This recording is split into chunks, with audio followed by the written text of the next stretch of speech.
Welcome to Stargrind Tech Creation Story. This is a seminar series where we meet different companies that have developed a technological solution and brought it from an idea to a commercialized product. This seminar is organized in such a way that I will have a conversation with our guest for around 30 minutes. And if you have any questions, you are welcome to ask them in the chat, and we will address them in a Q&A session in the end of this seminar. My name is Lina Sors Emilsson, and I am one of the founders of Stargrind, an NGO working for tech entrepreneurship and to enable tech talents to find their career pathway. This evening, I am your host at the last Tech Creation Story for this semester. Earlier this spring, we met two different tech-developed companies. In March, we met Hubert, a company that is grown around a tech solution derived from a student project. In April, we met Symptoms, a startup with a tech solution developed from a medical need identified by doctors at University Hospital in Uppsala. Today, we will meet Tengai Universal, a spin-off from a larger company that is founded to enable a new and complementary offer that is based on an avatar, Robotic AI system. Tengai Universal is using technology to create a more unbiased and fair job interview by objectively assessing soft skills and personality traits.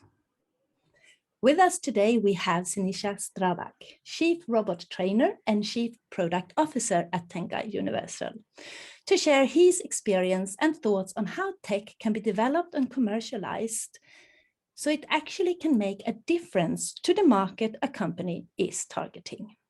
In Tengai Universal's case, it is the human resource market, where the goal is to use an interactive artificial intelligence system to create an inclusive and fair and more transparent hiring experience for the job candidate while removing unconscious prejudices.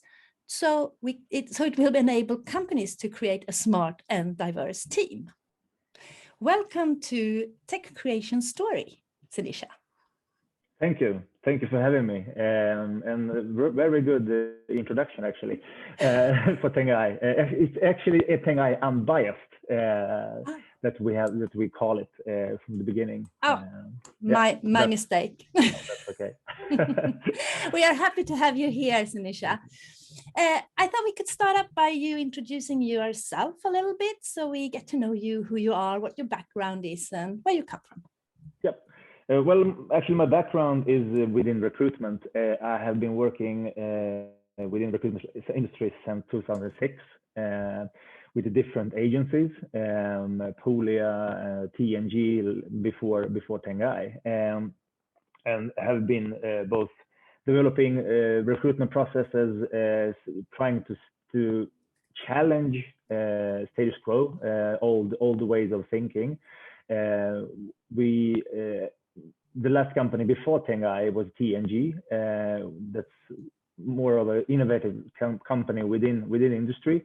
We did try to develop how recruitment is done by using tech, by using science in developing how to select candidates and interview them, and we did also actually start with video interviews in 2014. We were very early with video, and that led eventually to Tengai that we started. Yes. So can I ask, where does your drive come from? Where this combination of technology and hiring and the unbiased part of it? Well, I'm definitely always looking for new ways of thinking, new ways of challenging. Why do I do what I do? Even if things go well, until the end, I get tired of doing the same thing as I've been doing. So I try to what can we do to do it both better and more effective? I in some way joke and say I'm lazy. I want to do as little as possible and get as much as possible. That's translated to effective. So that's definitely one of the drives, and also to be able to contribute to a better society, a better place with the help of recruitment, which I have been working with since 2006. So how come you started working with recruitment?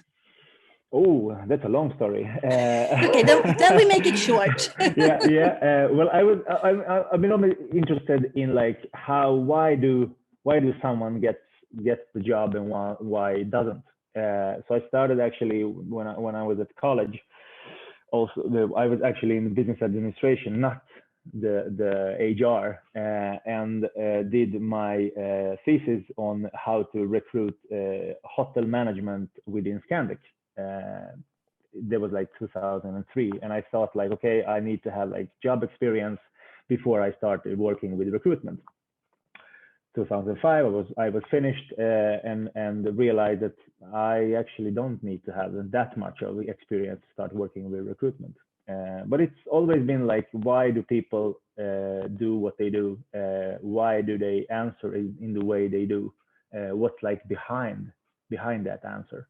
And trying also, of course, to bring them to get them to open themselves in a positive way and tell their story in a way they want to tell it.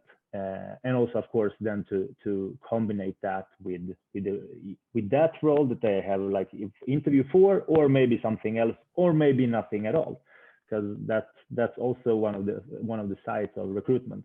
People don't get the jobs that they have.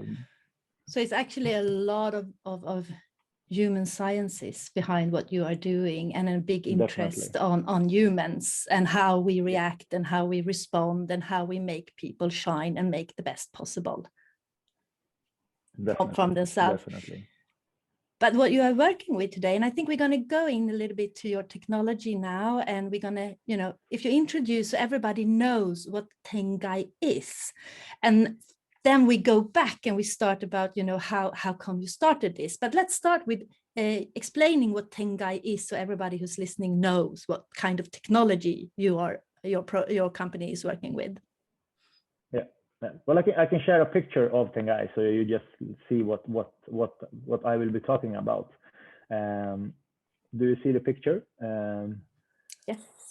So it's actually a real robot. It's a humanoid robot that you actually do meet and interact with. This picture is that you are actually in the room with the robot, and that's something that we started with. We are still using this platform. I'm going to maybe talk about it later. How is it built? Corona and COVID has moved us more to a digital way of interviewing. So we have, since the beginning of this year, you actually don't meet Tengai in person. You meet it over like Zoom or Teams. You book your interview, and then you do an interview on a phone.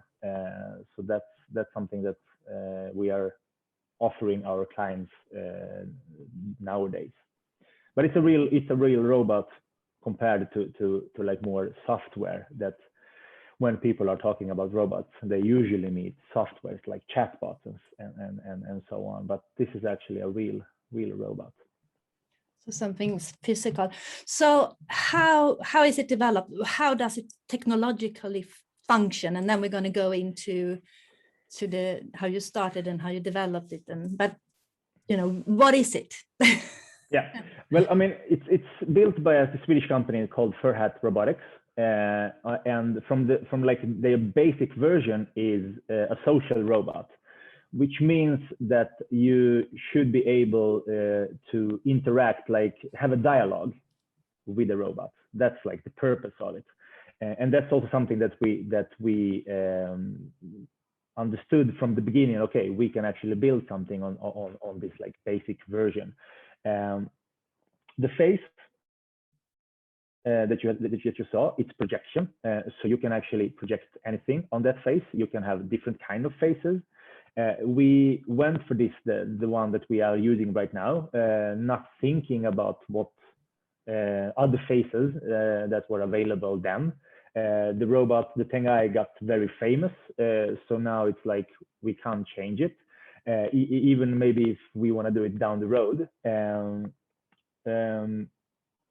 you have also the camera. The camera is actually only used for face tracking, because the robot needs to know that somebody is actually sitting in front of the robot.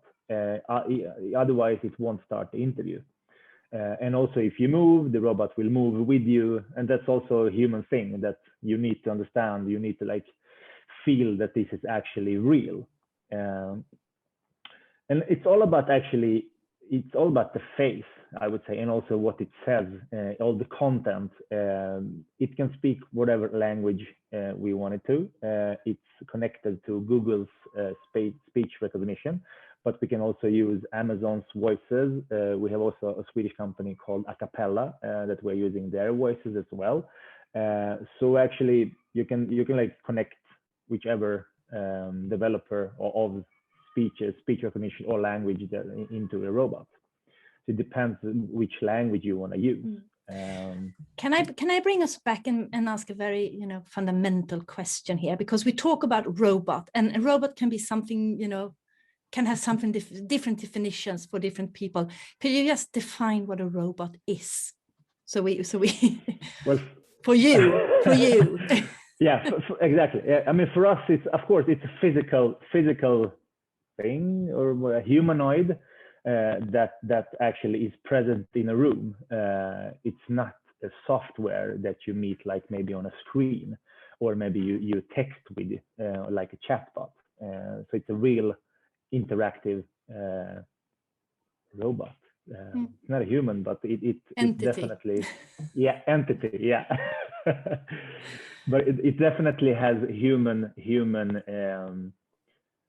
how do you say, like it acts like a human. It tries to act like a human.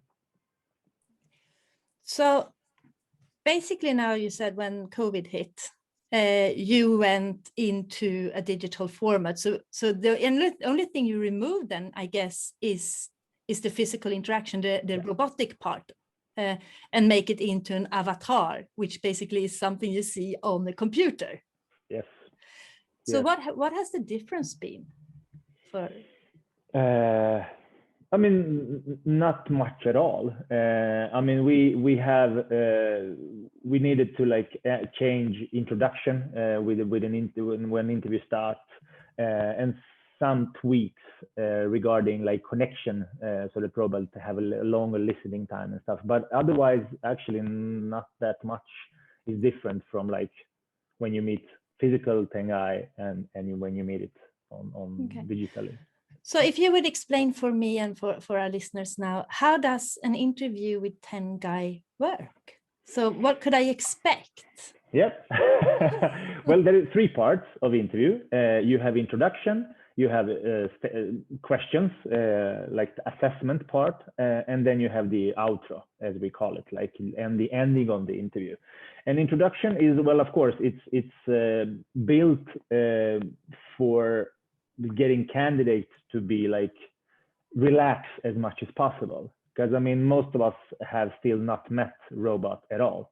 We have seen it on movies, and everybody has like some kind of perspective or maybe understanding of how they think a robot works. So for us, in the introduction, it's like you have to use a human way of connecting with each other. So for example, it asks what the weather is outside, and when you like respond, well, it's like sunny and stuff, it says like, okay, really like nice to hear, because I don't get out too much because it's a robot, he doesn't have legs. So it's also humorous, just like relax the candidate. And then of course it explains like, okay, this is how interview will go on. It's a structured interview, I'm going to ask the same questions and stuff like that. Everything to like just de-dramatize the situation, the interview situation. And then it's 20 questions, the assessment part of the interview, that the interview starts. It's 16 statements connected to like big 5, and then we have like 4 open questions. And what is the big 5? Yeah, the big 5 is a theory about personality of humans. It's been around for like 150 more years from the beginning, and it's actually that all humans on the earth can be like described in 5 different personality traits, and we have built the assessment part on that theory. So you have a scientific base behind your interviewing techniques that you have programmed the robot to do. And then you have an ending, I guess. Yes, exactly. And the ending is also like, okay, you've done well. Is there anything else you would like to add? How did the interview go? And it's like, have a nice day. So like actually normal interview, human to human. Because that's one thing with developing robots from the scratch. When we started, we didn't have like anyone to ask, how do you like develop robots that should interview people? We didn't have like anyone to benchmark. So we went to science and also like, okay, how do humans connect to each other? What happens during an interview? So we video filmed interviews actually, and like what happens? And then like, okay, we should build it into a robot, into Tengai. So let's go now into, when did you start this journey? Where are we? 2018? 18?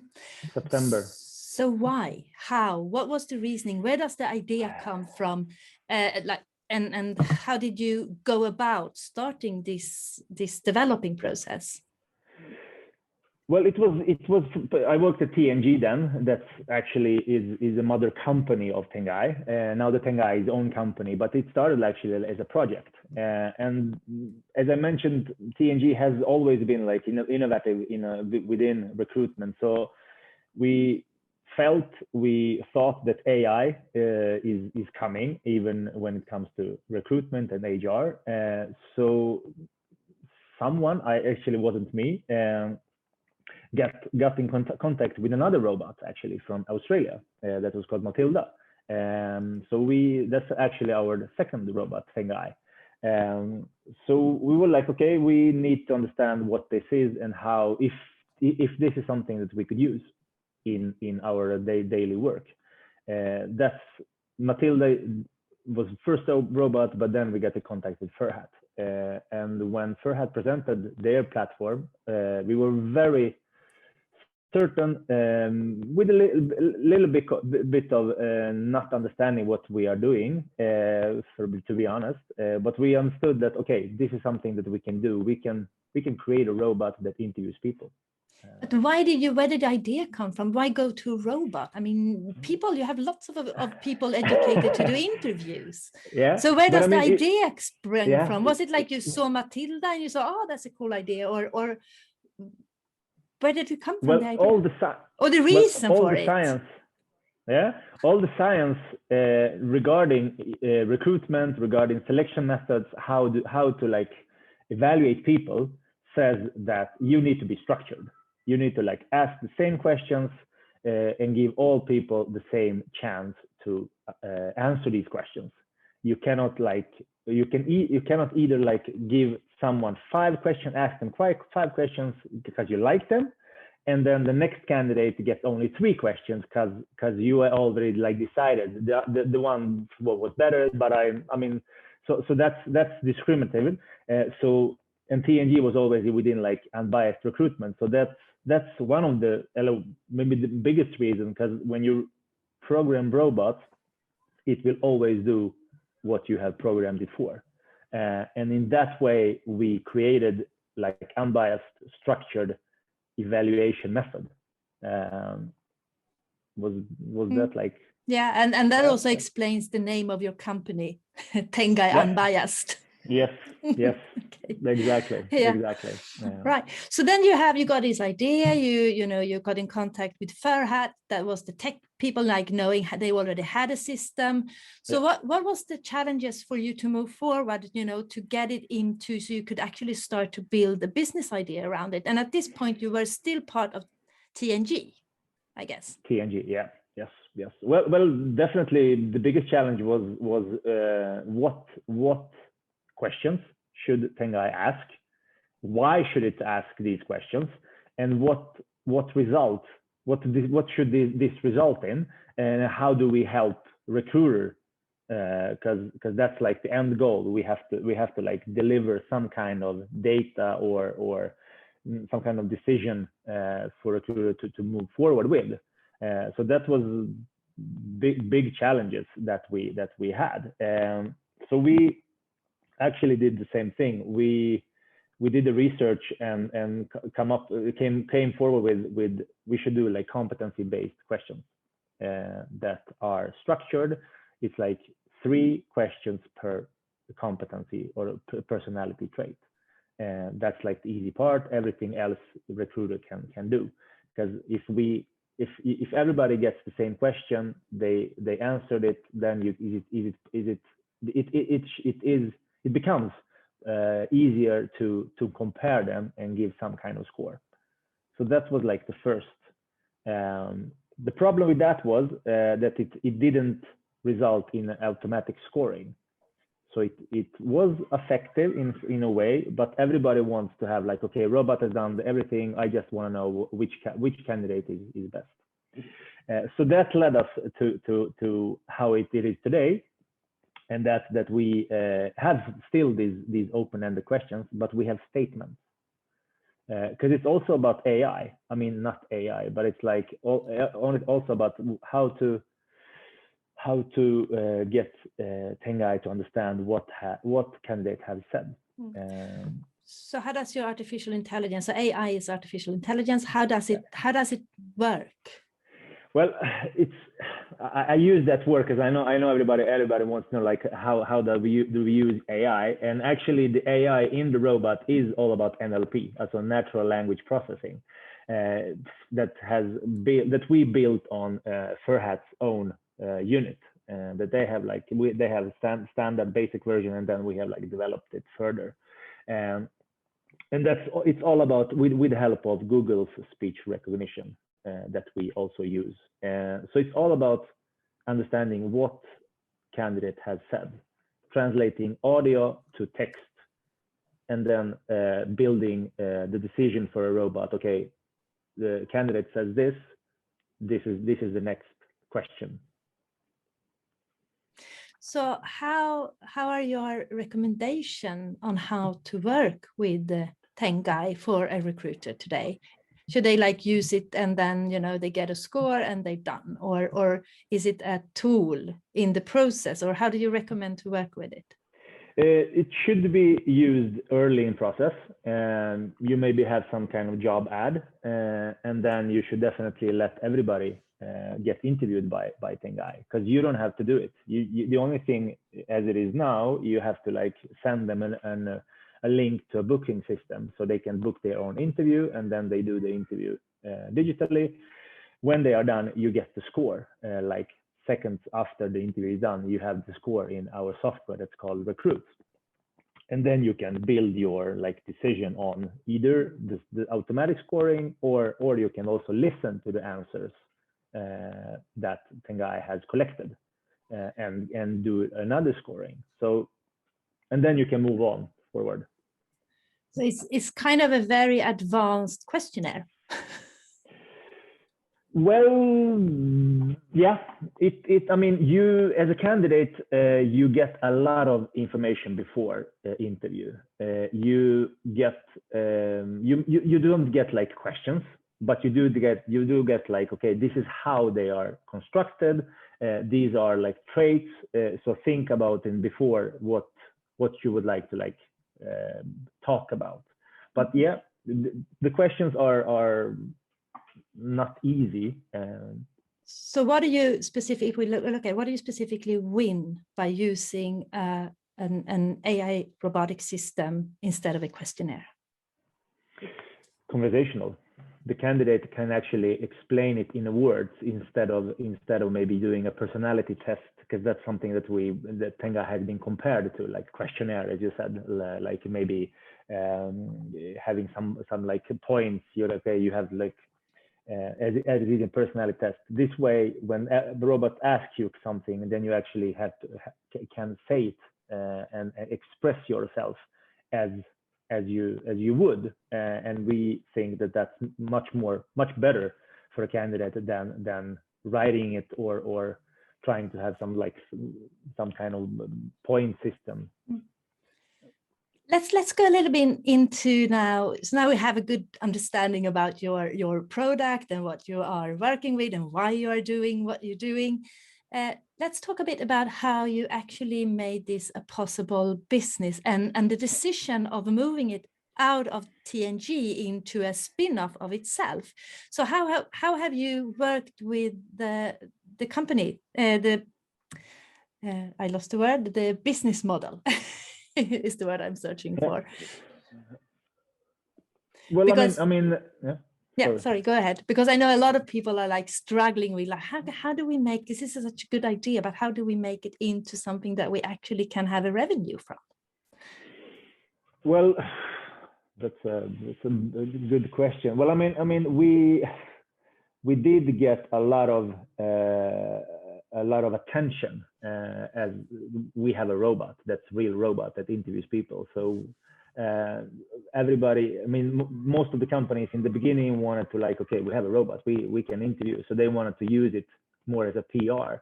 And the business model then was you can have the robot on premise, on at your office. Some companies did that and like did their own interviews because they wanted it to have like own the robot and do the interviews by themselves. Nowadays, the business model is more you buy actually capacity. You buy like, okay, we are doing like 50 interviews per month, and that's how the business model is built on. You have like a subscription, monthly subscription. So you buy and then interviews per month, and then you can use it as you want with all the assignments that you have. So for anyone now sitting like where you were, let's say 5-10 years back in time, what are your recommendations for how to go about when you have something innovative that, you know, drags attention, but, you know, you haven't proven yourself yet, you know, and if you don't deliver on it, it's going to, you know, die away. So what are your recommendations for people who are having these high-tech solutions to go about to develop this, to find the right business model for them? Well, I mean, of course, to try to find the work to people with the right people that understand like maybe the industry or understand your product that can in some way support you. And that's definitely one of the things. Maybe easier to say than done. Definitely put out your product before it's finished. It's better to have something out to get feedback, real feedback, instead of like, I think this is not working, or I think this should work. You get actually real feedback from real users. That's definitely something to consider, even if you are not satisfied. We actually took Spotify's term for minimum lovable product instead of MVP, because I mean, which is minimum viable product. Exactly. So just put it out if you can, and like let people give you feedback, and then you can like both understand what you are like doing and what the next step is. What is the risk of doing that? Can you be too early?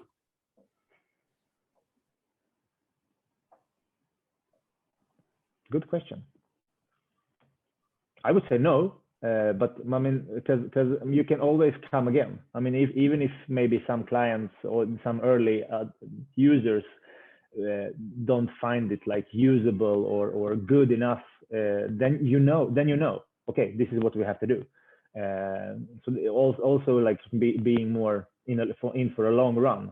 That's always a money thing. That I understand that. So you need to have like investments or some kind of economical possibilities for a long run, but definitely put it out as soon as you feel like, okay, this is something we can live with. When do you know that the product is ready? You know, when do you know that, okay, now we have it, it's good enough, it's not only lovable, it's viable? When do you know? Well, you have always a vision. of what product is about. And you can definitely like have like that vision in a more detailed way, in maybe more steps. And as soon as you have like at least first step or second, this is philosophical, but I mean, as soon as you deliver that value in some way that you have vision, I mean, put it out. That's because that's what we did. I mean, we had our first version. We have a robot. It can interview. It does it automatically. We release it. We launch it and see what happens. We have some questions. I think we can go to a little bit of questions now, and then we'll get it back. Elsie writes, recruiting people and finding the right person for the job is not always based on the competence. I do admire your strive to make interviews equal to everyone. However, the personal connection, human factor has a big impact on who gets the job. Is that necessarily negative? Would you agree that social competence could be of great importance and be considered valuable in a company? Definitely. Our take on that is definitely. I mean, even if you use Tengai for interviews, evaluating people, still in the end, humans work with humans. You're not going to work with Tengai.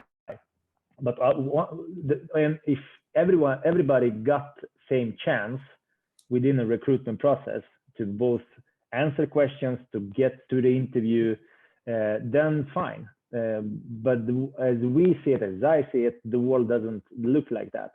People get discriminated, or recruiters just don't have time to interview all people. And maybe so I would say, I mean, of course, it's all about social human interaction, and I think that's gonna play out in the end. But in the beginning of the process, everybody should have the same chance to get involved into that process.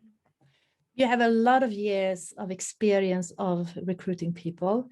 Where would you say that the most biases happen? In which part of the process is the highest risk for a candidate to be unfairly treated? Unfortunately, when it comes to CV, because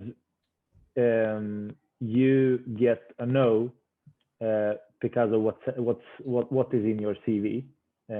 You don't get the chance to actually explain what you have done, what your personality is, your social skills. You're just a paper, and that's definitely one of the stoppers. Then definitely interview, face to face. As I say, it's like two people go in a room. They have a meeting, and then one comes out either with job or not, and you actually don't know why you didn't. Most of the times, you don't get like the proper answer why you didn't get the job. That's where human bias gets in the most, I would say. You state in around Tengai that it makes it more transparent for the job candidate. How does Tengai make it more transparent? Well, maybe not for job candidates per se, but definitely we could actually go into the logs that we have, interview logs, and say like you scored because of this. You gave this answer, and that led to this score. That's actually something we can do. We can. So it's easy, not easy, but I mean it's possible to also then like explain why you did get the job or not in some way. But of course, Tengai will not be used only Tengai will not be used. So there are always some other variables to consider. But definitely it's more transparent. So Elsie says, thanks for a good and interesting answer. We're going to move into Ahmed. He writes like this. How is the candidate feedback or feeling to have their interview being with a robot? Were they comfortable enough talking to a robot? So, well, there are I would say three things that most of, I mean, every candidate gets through.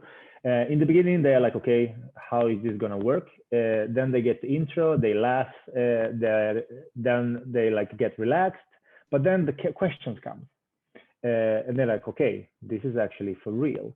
But then they tend to forget that it's a robot. That actually happens very fast, and they just like focus on answering the questions. So that's something that definitely happens.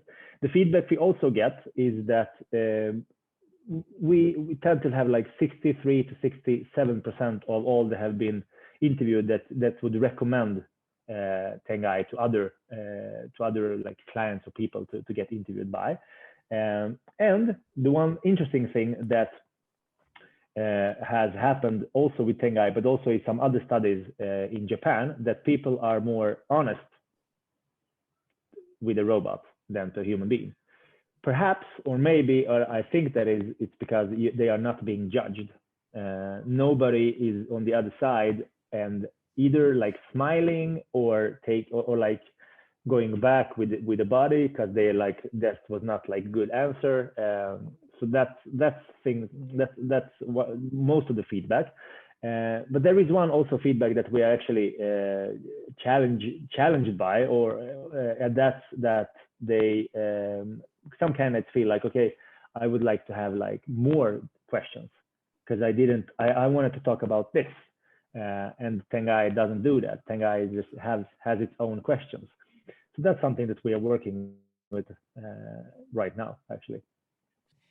Why do you know why they would recommend Tengai?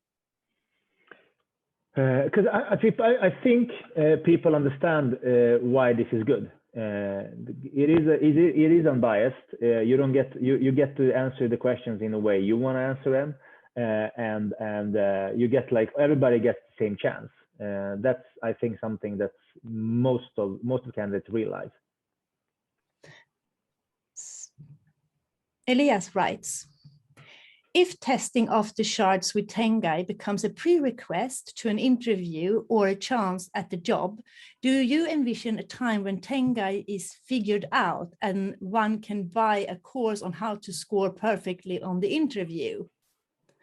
Google showed, let's see if that, no, it's another question. Let's take this one first. Oh, that was actually a very interesting question because it's, I would say like this, if you figure out how to answer questions, then you are probably one of the candidates recruiter should meet, because you have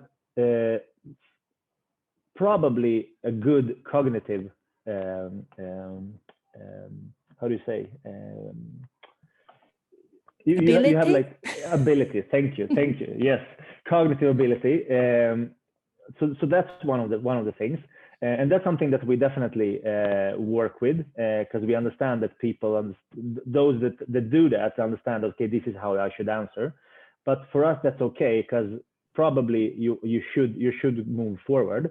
But then we also have these open questions where I haven't actually mentioned that, but there are more like you have to describe your competency. The question could be like, how do you solve problems at work? Then you're okay, give me a situation where you actually have done that. These questions are more revealing, I would say, if you actually have that competence, if you or not. So there are things that you could figure out, but there are also things that you either can describe or you cannot. So Elias is actually following up exactly on that part. I think he writes, Google showcased an in-development conversational engine a few days ago that could impersonate Pluto and have a conversation from the planet's perspective with someone. Do you imagine going away from a scripted interview in the future? It's called Google LMDA.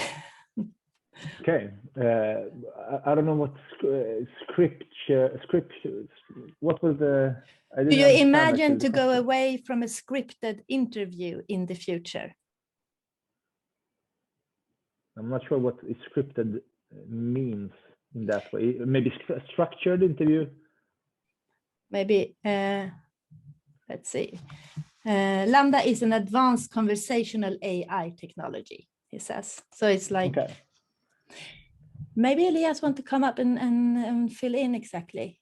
Yeah, I meant, oh, sorry. No, Yeah. I meant because you mentioned that the majority of the interview is structured and you have, I think you said like 3 open questions. So I was wondering if maybe also to an extent to deal with the problem of potentially gaming the systems regarding the big 5 or something along those lines, that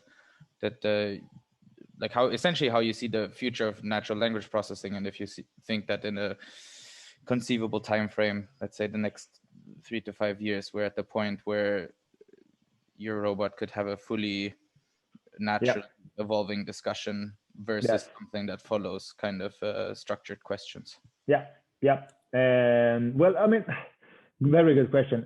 That's actually maybe a holy grail of Tengai, contextual understanding of what candidate has said, and building on like that's the next answer or maybe question. So definitely, but when it comes to science behind how to do an interview, then you need to have it structured. Otherwise, it's hard or rather impossible to evaluate candidates or compare them to each other. So you need to be like structured. But of course, I mean, if we could tweak follow-up questions based on what actually candidate has said, that's magic. But as you said, 3 to 5 years, I hope. We are gathering very much data, and we'll definitely have started, but we'll definitely develop like analytics and try to like, okay, what can we do with these answers, and how would follow-up questions should be. So why would this be? Elias, do you want to follow up on something? You know, that would have been like my third question regarding natural language processing. And I think generally AI, a big kind of controversial topic in that field is the data sets that are used to train these sorts of AI. I think like originally the research started actually around the set of revealed Enron emails from the process in the US. That's like one of the major data sets, and that's like a not quite representative cross-section of culture, right? The people that worked at Enron. And so I was wondering to what extent maybe either the data that you're collecting allows you to create a more diverse data set, or if that's a focus of your company, since you are otherwise trying to work around this unbiased issue quite a lot. Actually, to be honest, I don't know right now. We have just started like analyzing what we have, and then try to build on insights. But as it is right now, just the beginning of that. So we have a comment here that is human intuition, and I would like to follow up on this bit a little bit, because science also show that humans are, within 3 seconds we have made an opinion, and a lot of time our intuition is there for a reason. Mm-hmm. So how are you thinking about human intuition in perspective of robotic? Because there's a lot of data processing going on in our nervous system to make an intuition. Yep. Oh, it's big questions. But I mean, when it comes to intuition, if it's right intuition and it's positive for the candidate, then fine. But the problem, I think, is that it could be negative for the candidate. And as we understand that the problem with humans and intuition, it's not consistent. You are not feeling the same thing every time in the same way. And that's the biggest problem, as I see it, when it comes to biased or unbiased, is that you actually think that you are like consistent, but you actually changed your mind 3 or 4 times from the earlier like situation. So we get also all these kinds of stuff. But I mean, I am very good recruiter. I mean, I don't need like Tengai, and response to that is like, yes, but Tengai is you on your best day every day. So we have had 45 minutes. It really Oh, shit. flies. I would like for us to end up by you telling us a little bit into the future, where you think you will be in let's say 3 years, 5 years. Where will Tengai go? What are you working with now? What is the next step? What should we be prepared for? Definitely developing a digital way of interviewing, expanding our framework with more modules regarding motivation and culture, and of course conquering the world where most, or if not all, companies use Tengai in the beginning of their recruitment processes. And since this is a tech creation story, what will be your challenge to reach that goal from a technological point of view? Definitely the one we discussed, contextual in understanding of semantic understanding of what candidate actually is meaning. It says this, but it actually means this. That would be that's a holy grail for us, because then we could also have automatic scoring even for open-ended questions. That's definitely, yeah. And we haven't even started to discuss the challenges of law and ethics and everything around that. Yeah. But I hope I will have an opportunity to see you once again at another seminar series. Thank you for taking time this evening, Sinisa, to come in and visit us and share your experience of going with an advanced technology into the market. Thank you too. It's been a pleasure, fun. Good questions. Thank you, everybody, and have a nice evening. Thank you.